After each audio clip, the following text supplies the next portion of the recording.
Hi y'all, Pastor Ruth Foss again. I got off with 8 a.m. live with you guys and it just drove me. I needed to find that piece of scripture because I wanted to read it to you.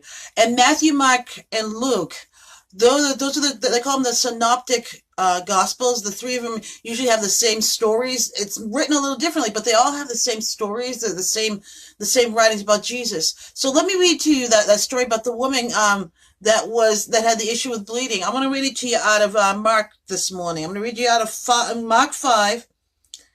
I'm going to read to you verses 24 through 34. Okay, so this is after the man asked Jesus to come to him because his daughter had died and wanted Jesus to raise her again back to life. So it says, so Jesus went with him. A large crowd followed and pressed around him. And a woman was there who had been subject to bleeding for 12 years. She had suffered a great deal under the care of many doctors and had spent all she had. Yet instead of getting better, she got worse. When she heard about Jesus, she came up behind him in the crowd and touched his cloak because she thought, if I just touch his clothes, I will be healed. Immediately her bleeding stopped and she felt in her body that she was freed from her suffering. At once Jesus realized that power had gone out of him. He turned around to the crowd and said, "Who touched my clothes?"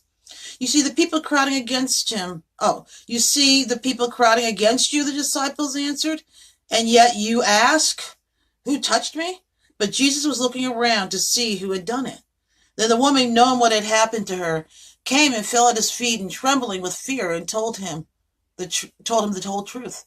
And he said, "Daughter, your faith has healed you. Go in peace and be freed from your suffering." I love that. I love the way that Mark reads it a little bit better, and this is why. Okay, we all suffer from something. I think suffer from something in our lives, either physical, mental, emotional. We suffer something, and Jesus, like this woman, this Jesus wants to say, "Daughter, son, your faith has healed you. Go in peace and be freed from your suffering."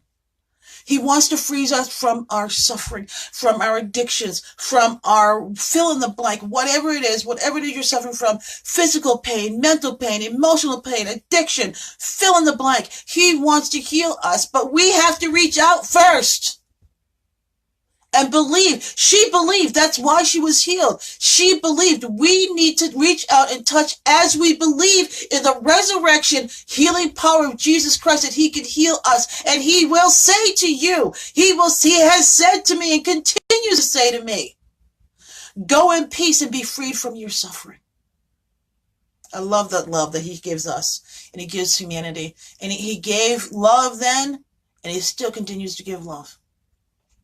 Just another food for thought. So that was Mark 5 verses 24 through 34. Bless y'all. I love y'all. You have a blessed day in the Lord. Bye.